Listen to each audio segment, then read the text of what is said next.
Hey guys, welcome back to my channel and welcome back to another video. Today you can tell by the title of the video what I'm going to talk about, and it's just going to be about my chemical pregnancy. I posted a video not long ago kind of sharing what I'm doing to prep to TTC baby number 2, so everyone kind of knew that it was going to be happening soon. I've always been very vocal about wanting to be trying to conceive baby number 2 when Hayes turns 1, and his birthday is August 8th. So everyone knew this was kind of coming very soon, and we actually started trying technically 2 months ago, and I recently decided that I wanted to start documenting our TTC journey for baby number 2. I know a lot of people really enjoy TTC vlogs, and it's a great way to share just a lot of different stuff on, you know, supplements and fertility tracking and just sharing your feelings and really just kind of being able to have more of that community of other moms who can relate to you and who can support you and you can support them, and I just really enjoy that. So because I decided to start posting like TTC vlogs, I wanted to make this video first just because I don't think I'll say much about it again except for like if I ever like reference like my chemical. So I figured I'll make the video to have the reference to tell you guys what happened, because I probably won't really explain it again. So basically, we already had started trying to conceive baby number 2, and I had a chemical. So technically what that is a very early miscarriage. They're really common, which is why I wanted to talk about it, because it's so common and a lot of people don't talk about it, but I think it's like up to 50% of like miscarriages are chemical pregnancies, because a lot of people don't even know that they have them. Only if you're an early tester will you really know. So we tried to conceive, and I start testing early. I don't have the self-control not to, so I started testing at like 8 GPO, and I had probably 4 days straight, at least 4 days, where I had my first responses that showed the faintest line, and the line never got darker.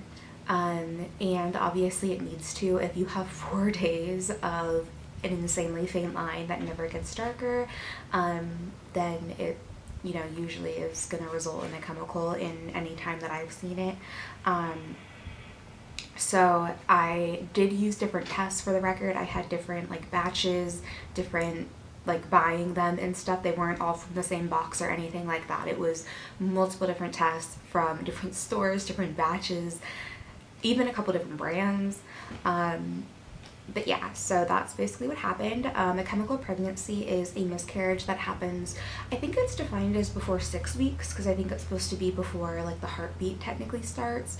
And I think for a lot of women it occurs before like 4 weeks, because usually a lot of women can mistake it as their period, because often your chemical pregnancy like bleeding will happen really close to your misperiod date. Mine actually came 2 days after my misperiod date, so my period was 2 days late as well. And I'm not someone who gets a late period. But yeah, so basically with those, it's usually that, you know, the egg comes down and it gets fertilized and comes, you know, down the tubes and everything. It starts creating HCG, so you get some form of line on a pregnancy test. Usually not like a dark line. It's usually a really faint line that just never gets darker, and that's because like implantation fails. You know, the egg fails to implant into your uterus, or maybe it does implant, but you know, that quickly after it dies, it miscarries, because usually, as far as I've ever heard, it's very common because it's because fertilization just wasn't perfect. Something was wrong with the sperm or the egg, and that obviously is both your body and the egg protecting themselves from a life that wouldn't be viable anyways. So yeah, that's just kind of trying to explain a little bit about what a chemical is. A lot of women have them. I think a lot of people don't really talk about it because there's a lot of ways. I haven't wanted to mention it because I don't want people to feel like bad for me, just because I know it's so common and so many women do go through it, so I'm not alone, and also because you know, it's not like I was 20 weeks pregnant and lost a baby, or 13 weeks pregnant and lost a baby, you know, like it's not the same as a late miscarriage or anything like that. So I don't want to insinuate that it's harder for me than than it is for somebody else or anything like that. I just wanted to share my experience because we are going to be documenting our TTC journey for baby number 2, and I feel like I need to kind of mention what happened at the beginning of this before I can really document the rest of it. But yeah, and then after that we did try this past month and I did not get pregnant, so we're going into month 3. And yeah, so definitely subscribe and stay tuned. If you subscribe, you can follow along with the rest of this journey. I'm going to start documenting it. We're going on to the 3rd month and I'm really ready to get pregnant. So that is going to be it for this video. Please subscribe so you don't miss another one, so you can follow along to this journey that will hopefully end in a pregnancy.